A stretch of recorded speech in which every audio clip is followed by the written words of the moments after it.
Come on, please. Yes! Yes! Yes! Yes! Hello, everybody, and welcome. This is episode 20 of the Nine Dart Podcast, your one-stop shop for talking tungsten. Lorenzo and Josh back in here. The Premier League is all done and dusted, Josh.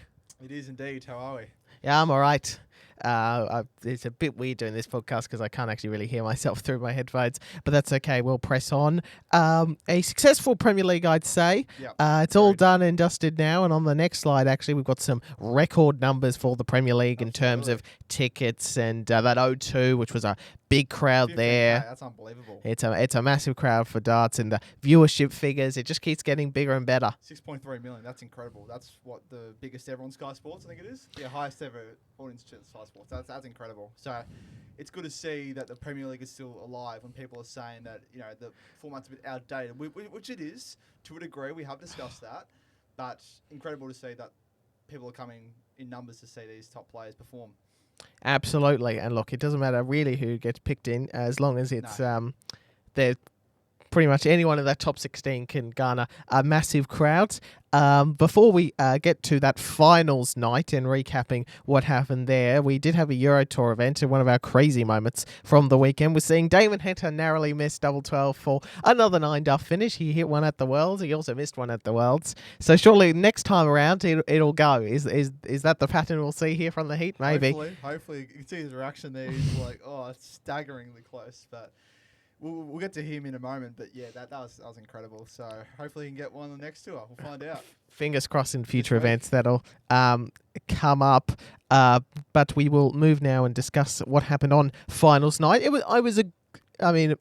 didn't have all perhaps the greatest games ever seen, but we had some good matches. I thought all four guys did show up and showed glimpses of what they were really capable of. In that first semi-final, it was looking like it would be Gerwen's way, but he only went into the break 6-4, and it could have been 7-3, and I think that was a big turning point in Littler getting over the line there. The fact I was sensing that my prediction could perhaps be wrong when I saw him switching to use more of the double 16 than tops and tens, a sign that he perhaps wasn't on it in that facet of his game. And then Nathan Aspinall was competitive in his game against Luke Humphries, but the Toulouse won 10 legs to 7, setting up a final.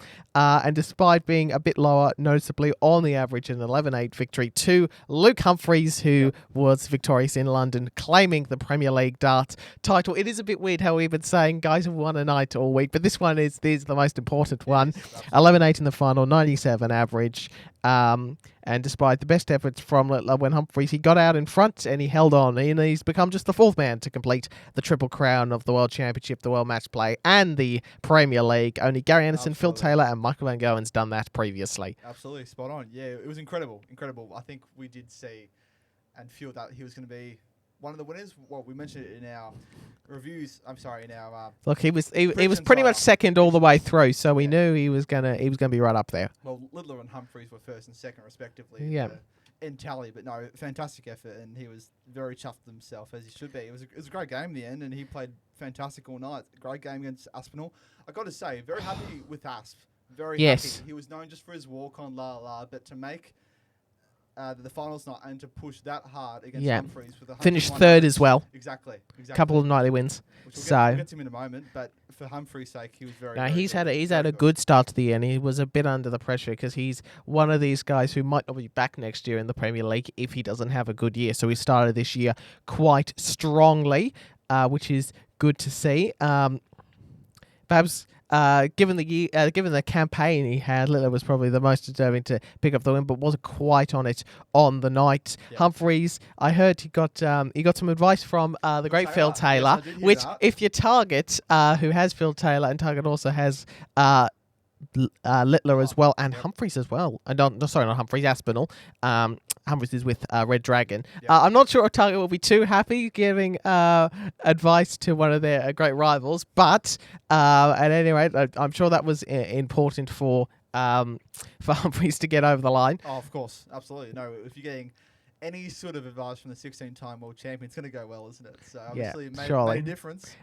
You expect it would. So, well, we'll be doing this podcast for the next little while, given we've spoken about the Premier League basically the entire way through, even in the early episodes when we weren't on it. It was near, and it was discussion on who would make it and not make it. So Yes. So, well, we put that one behind us. Luke Humphries, the winner, Well done. a Triple Crown winner. They need to do something with this Triple Crown marketing as well. Exactly. Whether it's something on the shirt, I'd like to see them all decked out, give it a Yeah. little trophy or something, perhaps a actual crown that you can put on your head. I want to see Phil Taylor in full royal It's a good idea. outfit and regalia and music. That's got to be done at some point, surely. Trying to think, maybe it's got a pin on the shirts, or it's like embroidered. I don't know. Well, they got. Well, you can see that Humphries has got the World Championship trophy on that.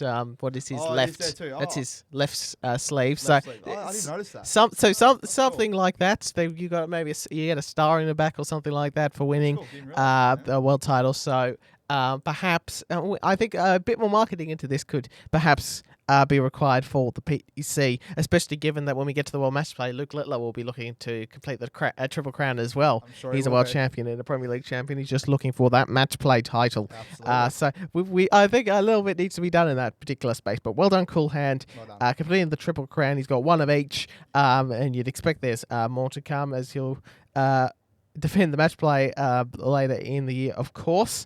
And despite finishing second on the table, 10-7 win, 105 average, which was the impressive. standout performance of the night from the averages perspective against Nathan Aspinall in that second semi-final. And then 11-8 victory over Luke Littler. Was 5-5 at the break. Littler had the advantage of throwing first, but he broke through and held on the way through. So well done, Humphries, on a great Premier League campaign. Nathan Aspinall, though, in the other big event at the European Darts Open, yet another European Tour event for this particular year, the 8th, and he picked up his second title there in Leverkusen. The number 5 seed came through with victories against Bradley Brooks, Ricardo Pietreczku, Chris Dobie. This computer is not helping me at the moment. He didn't beat him. Wesel Nyman and Damon Heta, which we'll get to later.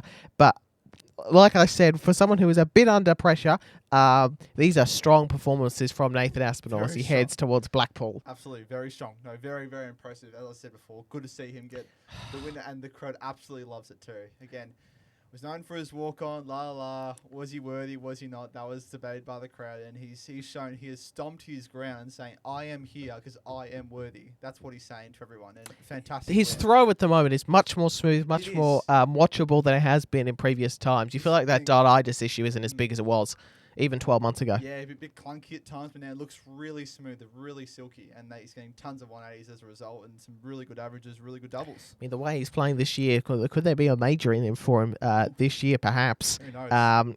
It's going to be hard to beat the 2 Lukes, we know that, but you never know if you get a bit lucky with the draw or that sort of thing, you might come out the other side Exactly. victorious. Sky's the limit for him. The 2 Well Lukes done. weren't there at this particular European tour. Stephen Bunting was the number 1 seed, by the way, which just looks fantastic, as you will see later. Someone else who had a strong weekend was that finalist Damon Heta, despite missing double 12 for the 9 data. The number 3 seed had victories over Mickey Mansell, Andreas Harrysson, who had a stormer of a performance in the previous him in a match he played. That's Matt Campbell, Johnny Clayton, who again continues to play very well on the stage. He lost to Nathan Aspinall. But this is what you want. I said at the start of the year that I thought a TV title was in there for Damo somewhere. It may very well be next week even. But I think he can't be too far away, I think, from really capitalising on his best, despite not having... He's got 1 ranking semi-final to his name, but he's number 8 in the world. Yeah, exactly. There you go. That's an interesting stat. But no, very good to see him get that far. He had a very intense game versus Ranking Matt major Campbell. semi-final, I should say. Yeah. Survived 3 match starts versus Campbell, and he just got over the line there. And I wasn't happy with the crowd shouting Campbell's second match start there. I got to say, not happy with it. Bad for him. Very good to see. And again, some good form coming into next week, and obviously the World Cup in just under 2 weeks' time. Yes, next weekend, the episode 21 is going to be all about the World Cup. I think we should be decked out in some green and gold and Absolutely. try and Like get hats. real behind the Aussie team of Heta and Whitlock for that one. Sounds good. But look, Heta, he's building something good. You'd expect him to be a Premier League player at some point, surely. By next year, you'd hope. Just a deep run at a world championship might get him there. A nice major would help, or even major final. He's building the brand with the Daily Fixer Demo, so Agreed. and the theatrics and all the rest of it. So I don't think we're too far away from seeing a bit more of David Heta on the television. Totally agree.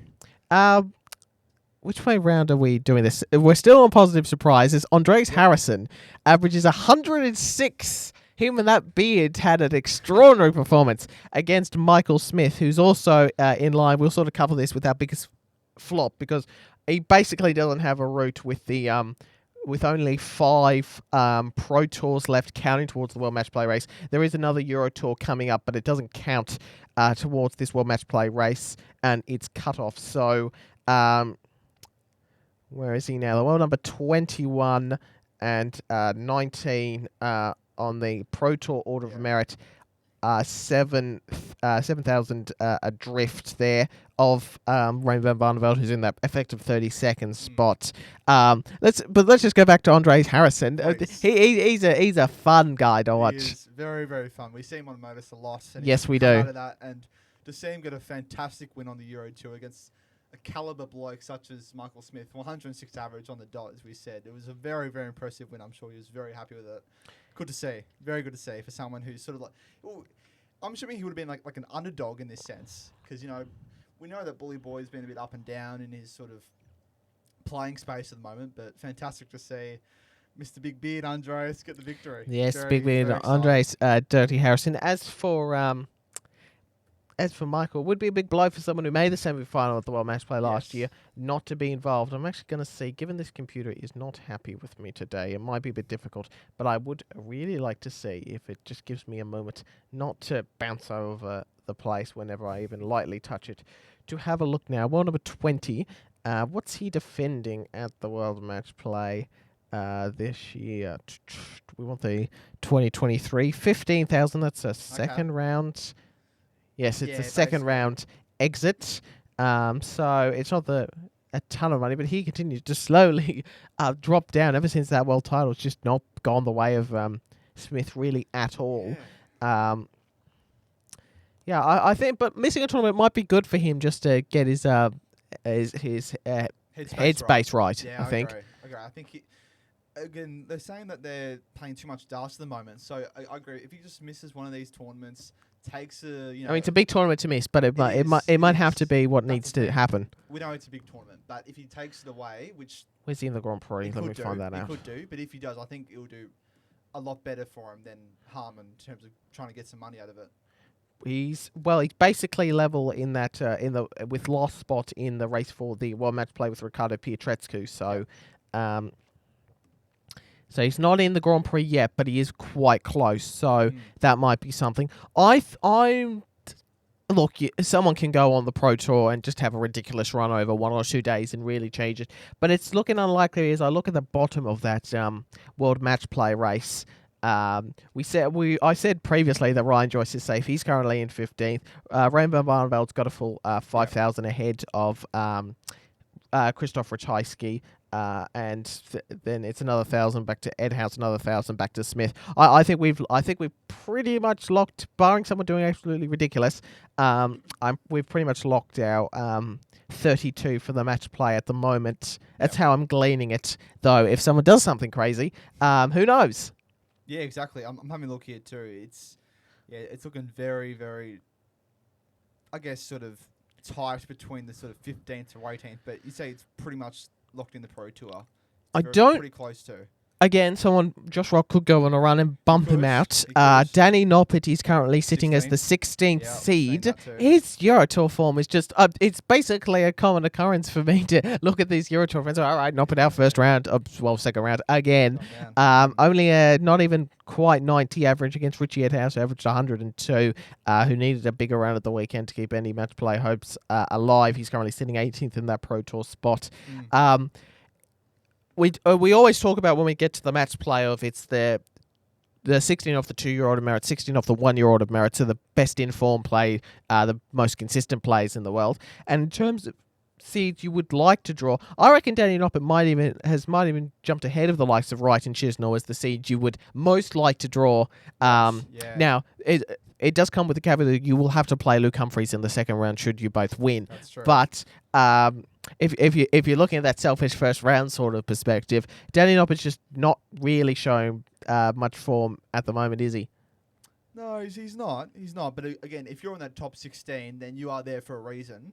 So I don't know. I'll have to see how it comes around. And you really. never know with that open match play draw, you could easily find yourself paired up against someone who, all right, okay, I can be competitive with this guy. So, and that's the beauty of that first round of the match play. It's all anything.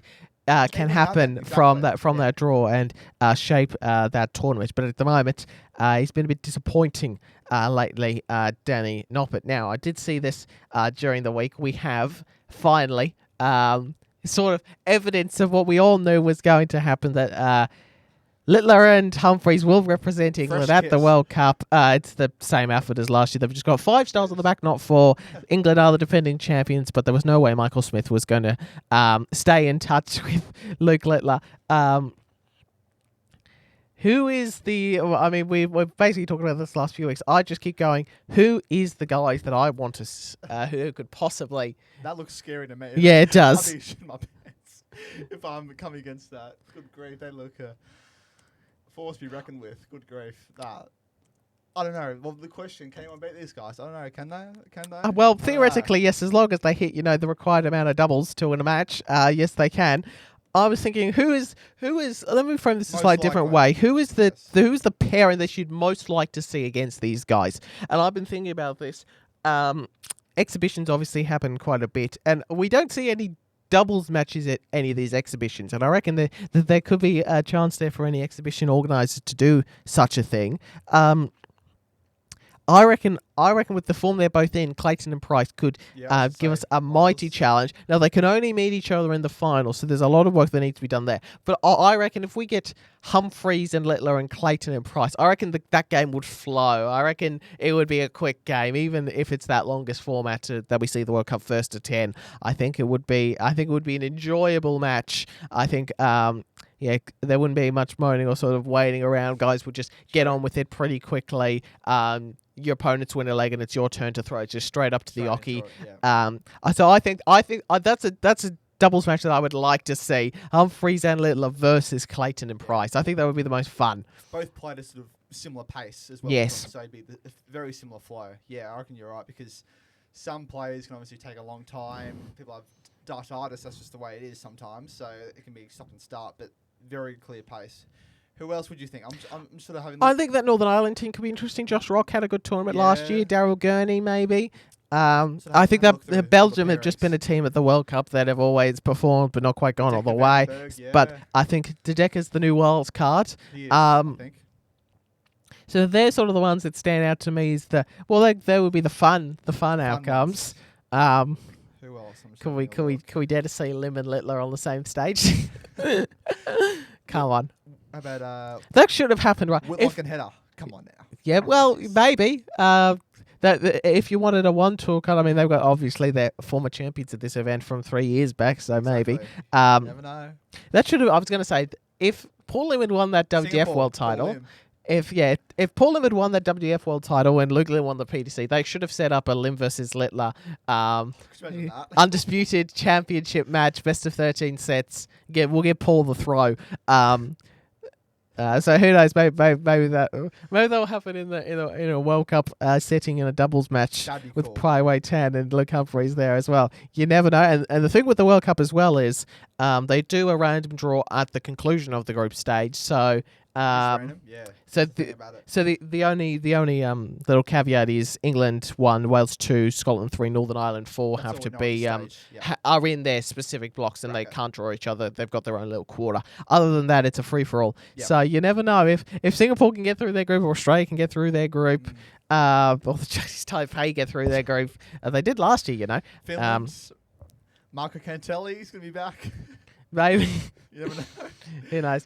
I think probably you're right. But yeah, that Wales team clearly and Northern Ireland feel the two. Belgium's a chance. Who knows with Scotland with Peter Wright's form? We know Gary Anderson's in some good stuff at the moment. I'm looking forward to the World Cup. Next week, we're going to have a real deep dive preview. We should get the draw in the next couple of days. Hopefully. Usually it's about a week before these tournaments that it gets released. So it could be as early as tomorrow. We're recording this on a Wednesday afternoon. It could be as early as tomorrow morning that we might get a draw. And we'll spend a lot of time looking at the World Cup. It's such a great event. So good. I was going to say, I made a hype sort of Yes. video on it, go check it out. It is on it's on my YouTube channel. It's also on the 9 Dart podcast extra time sort of thing there. So you can check it out. Made it for an assessment and I'm pretty happy with it. So if you want some hype for it, then go watch it. It was very well done. I was very happy with what I saw. You actually picked this out, not me, for the Future Star segment. Sometimes with the Future Star, we like to go a bit broader and name multiple people. Think when we had their Q School. We have the following players who have qualified for the JDC World Championship and Advanced Tour via Foundation Tour Phase 1. Arthur Elson, Alfie Cook, Jake Hobbs, the sort of the real standout names there. Yep. I've got to read this and you can find all of there. So JDC continue to do great things and their World Championship will begin to shape up. By the way, it's interesting that the JDC World Championship is coming together better than the PDC one because we're still waiting on qualification format for that. Guys, anytime now. We have a slight indication that we'll have some more Australian connections, which is good. Very good for us, absolutely. But look, the JDC is doing well. So Elston, Cook, Hobbs, Gascoigne, Baines, Heverson, Ryan and Howard through from that first phase. And we'll keep an eye on what the JDC continues to do. Speaking of Australia, this was massive news, and I'm not sure how much of this you've caught, Josh. The Australian Darts Association has been founded during the week. It is connected to the PDC. And I'm actually going to try and find that Facebook message at some point and try and bring this up. It might be harder on this computer. But we have... So Australian Darts is in a very weirdo position at the moment with lots of different organisations and people... this computer is really annoying me today. Lots of different organisations going around. So the ADA has basically been formed as a sort of way to sort of streamline everything, and they're going to have a few events coming up later in the year, well, as early as the 27th to the 29th of June. So that's not far away at all. It is in Queensland. It's not far away from the Racing Queensland headquarters, I believe. Was that venue? Come on, I want to... Well, here we go. Yeah, okay, no, I'm in here. Good. Right. I'm going to read something in a second whenever I find it. Here we go. Huge announcement. The Australian Darts Association, ADA, is beyond excited to launch. We're looking to grow professional darts across Oceania, so there's a bit of a New Zealand connection there as well. They're going to stage 3 4-event weekends in 2025, and here's the important bit, and have 2 qualifying places on offer for the PDC ANZ Premier League that we'll be going to, and 1 for the PDC World Darts Championship. So we've got an ADA qualification format for the Premier League and the Worlds. The ANZ Premier League we know is going to the Worlds as well. Yep. You can find more information at their website, which is australiandartsassociation.com.au. Cool. There was one piece of news that I had. Do you know if there's any events in Melbourne? I haven't looked that far ahead. No? We probably know whether or not there is or not, but I haven't actually had a particular look to see. We know that first event's in Queensland, as you said. Where was that news section? There was a couple of stories there on... that's PDC news. That's not what I was looking for. We can just have a look at it off air if you want to. That's cool. I just wanted to bring one thing up. Yeah, so they're going to have, as part of this, as part of those first events there in Queensland, there'll be a couple, I think they're the top 2 in the ADA rankings based on overall dollars/points won. At the conclusion of the completed 12 tournaments will qualify for the ANZ Premier League to be held across 8 nights. So this is an important development for Australian darts and the growth of darts in this part of the world. Absolutely. If you are interested, here is the... weekly reference to a rival darts podcast. The Online Darts Live Lounge people had the co-founders Ian and Greg on what was an early Tuesday morning, obviously for them. and these are the two guys behind it, and they spoke about the foundation of the league, what they hope to do, what with the World Championship, and talking guys like Raymond Smith and Corey Cadby. So all that was available on episode 206 of the Online Darts Live Lounge, which you can go back. It is available in audio only as well if you wanted to go that way, Spotify, but also at their YouTube channel, Online Darts. You have to go into the live function or just type in Online Darts Live Lounge. You'll be able to find it. This very nice logo, must be said, will be on the is partly on the thumbnail alongside Luke Humphries, and they discussed the Peter Manley stuff after we did, which is unusual. Because they did their show and then the Manley interview dropped. First to it. So yeah, we were first to it. Unfortunately, I think the hosts were sitting on there for a week, wanting to have their say on what Peter Manley said. You go back to episode 19 if you want to hear what he said and our thoughts. So the Australian Darts Association, this is very important for Australian darts. Absolutely. And make sure things are streamlined. I just hope that it doesn't go the other way, and now we have more organisations that are fighting with each other and people that are angry. That's the truth. So that's the only worry I have. More harm than good, but hopefully it could. Hopefully it does everything right. So yeah, fingers crossed. They also talked about the importance of the players all the way over from Perth being involved, that sort of thing. Right, yes, that was the big development in Australian darts this week, the foundation of a new organisation with tournaments linked to the PDC. Fantastic. And with spots on the ANZ Premier League and the PDC World Darts Championship. So more of a sign that when we eventually get that World Darts Championship qualification format, it'll lean more towards the affiliate tours than the tour card holders.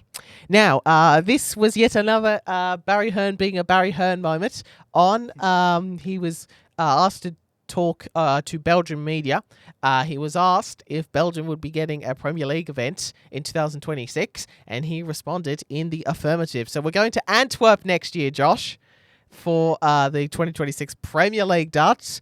Barry Hearn confirmed to Belgian channel VTM. Once again, ruining the big PDC announcement that I'm sure they were going to have and had lined up. And then Barry Hearn just spoiled it for the world. But exciting news.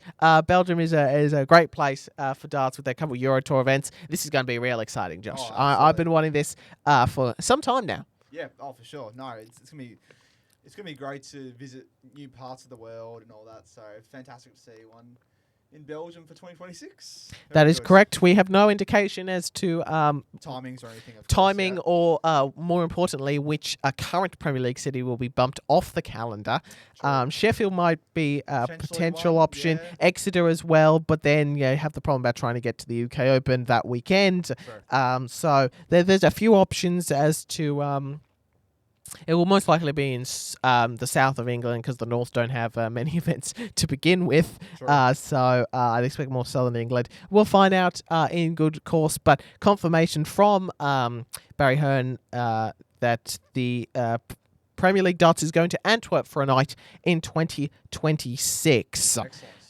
Here's some order of merit updates across the weekend. Josh, there is confirmation there that Damon Heta is our current world number 8, but you picked out a couple of names here. I've had probably a decent look at it and just sort of had a couple of areas, a couple of players that are on the rise and on the down. Obviously, Aspinall in that sort of top bracket there is the real main one.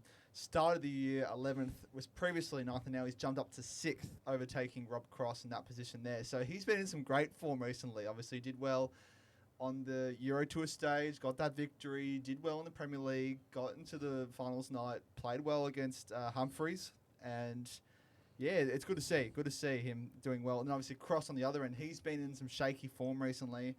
Didn't win a Premier League night, as we know. He was off and on. And as a result, he was 4th from the year, then 6th, and then, 4th, 6th, 9th. So he's really gone down the chain there. Look at the other side of the bracket. Wessel Nyman, he is one to look out for. I tell you what. It has been for some time. Started the year 55th, now 43rd, now 42nd. So he has really shot on that order of merit. He's really gone up. Really, really gone up. If we go to the next part of it, please. 51 to 100. Nico Springer. We've been talking about this man a lot. He has really jumped up as well. Jumped in, what was that? 73. 73, but we actually don't know his starting position, so it would have been probably outside the top 100 by the looks of it. So that's very impressive. Then we've got Reese Griffin, Nathan Rafferty, and Steve Lennon all going down. So they got some work to do. And another one is Bradley Brooks. He's jumped inside the top 100 there. So a few changes in the order of merit up and down. Yes.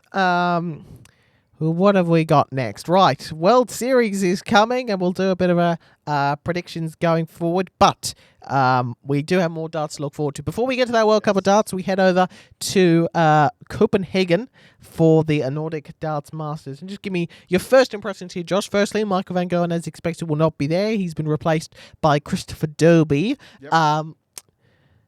Just looking at the matchups in general, Josh, I'm looking forward to see our man Andreas Harrysson back again in what is a winnable match against Rob Cross. I was going to say, well, I listed here, it's a potential upset. I think he could beat the second seed Rob Cross in that one after his fantastic game against Michael Smith last week. Anything else you're seeing? Jeffrey DeGraff, I like watching him against Chris Dobie. Cordek is always interesting because you never know what he's going to do. So against Gezi Price, that could be interesting. I did see Mattis Rasma posted on social media. I'm glad that I've got a non-seed. Anybody heard of this guy? Referring to playing Luke Humphries. Perhaps not quite. Quite the draw he was hoping for the Latvia, my second favourite Latvian in sport, behind the women's tennis player Jelena Ostapenko. We got to mention Darius as well. We all love Darius, the former Muda Super Series champion from Series 9. He's got Johnny Clayton, so those are two of my favourites. That could be a potential upset victory as well, but that should be a good game too. But you know what the most important match here of all, Josh? There's the number one seed. On the World Series Order Merit at the moment is, of course, Stephen the Bullet Bunting Darts Master, the runner-up at the Dutch Darts Masters. I'm expecting him to bring in some of that all-important World Series of Darts form to the weekend as well. So let me just get a bit... when is... remind me of the exact dates of this tournament, please, computer, I think it's 6th to 7th. Tournament calendar. This is what we want. So it is this weekend. Yes, 6th to 7th, which means Australian time. KO Sports, tell us. We love KO. Hopefully they put the tiles up for the darts this week. Come on, computer. You're not helping me. Here we go. This is it. Come on.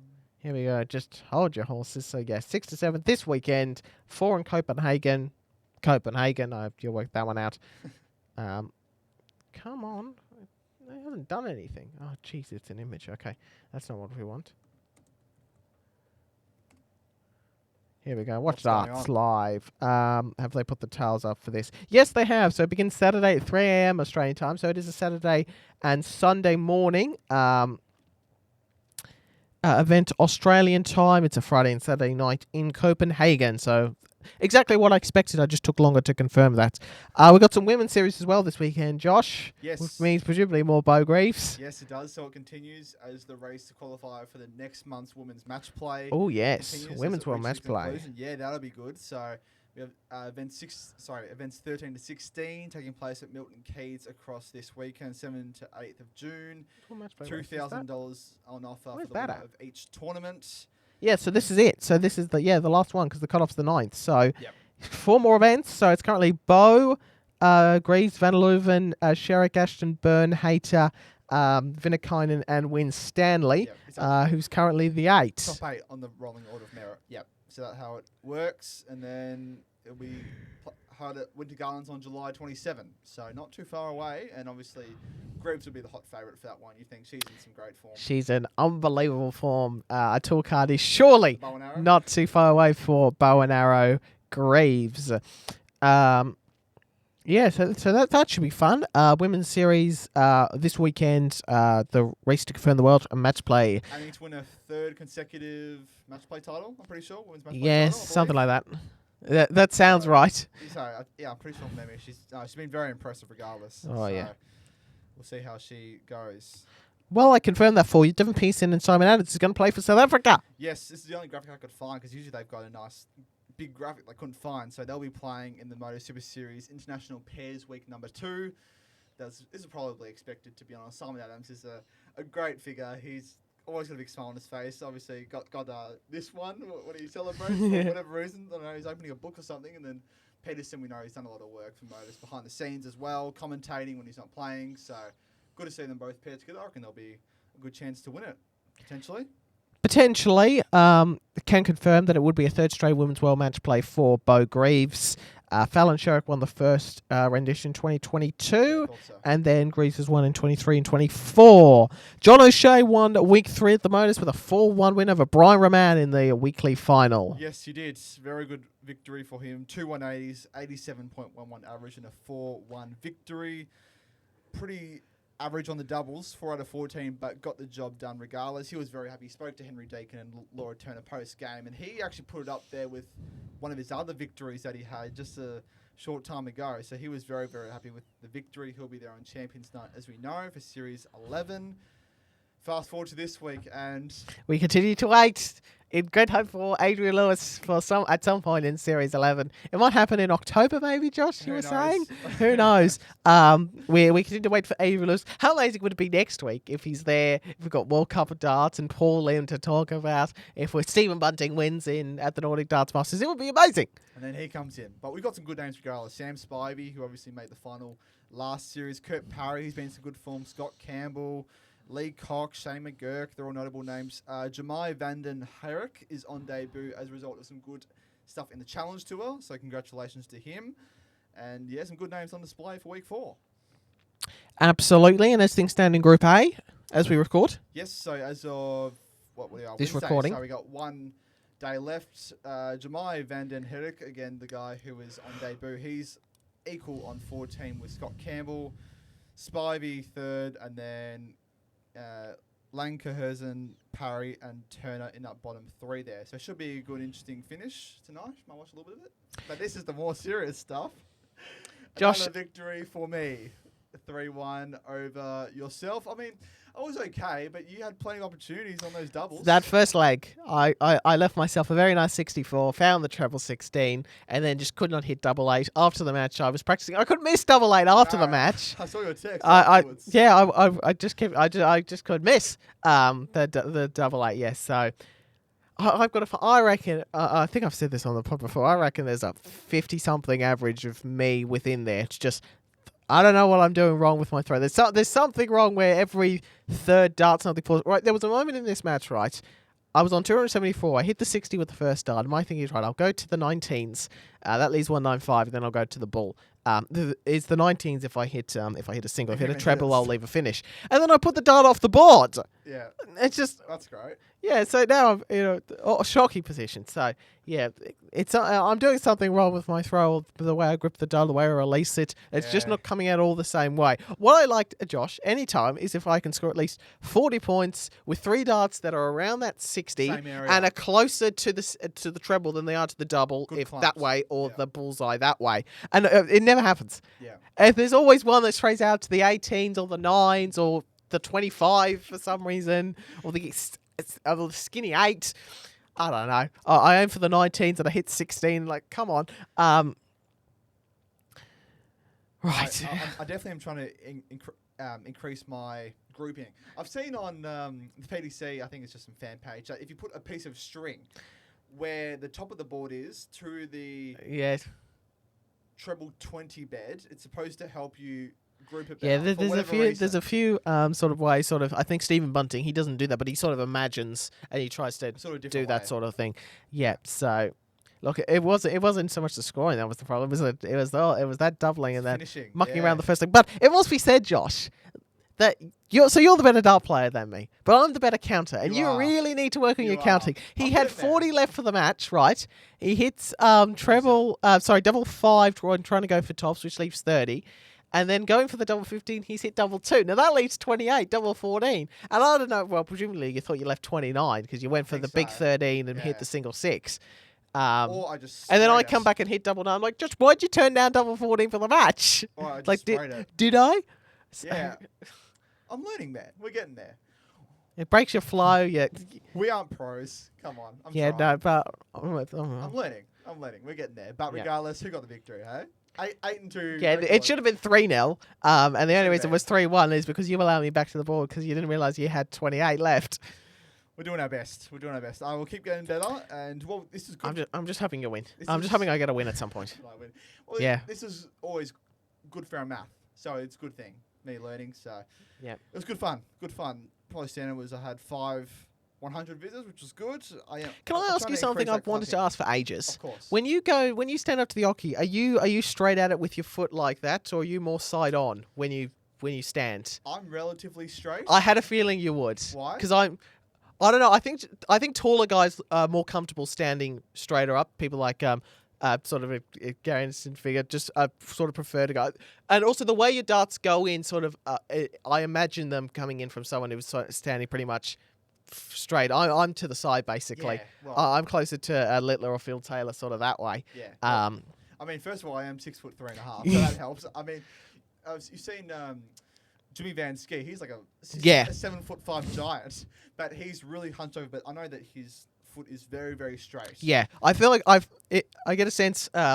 Tall guys like to have have their front foot out like that, and they throw straight on. Where shorter guys like myself, or even Phil Taylor, who's probably only not even average height, stands basically either 45 or basically 90 degrees to Angle, to the board. So I always envisioned you throwing from basically straight on, sort of closer to Gary Anderson style. There But I thought I'd ask. I actually don't have an oche. I just have a line. I mean, Same. I mean, it's all to the measurements and all, but I just have a line which sort of trips me over at times. I'm like, well, I don't actually have a solid surface to sort of rest on. It would be nice to even just have like a block.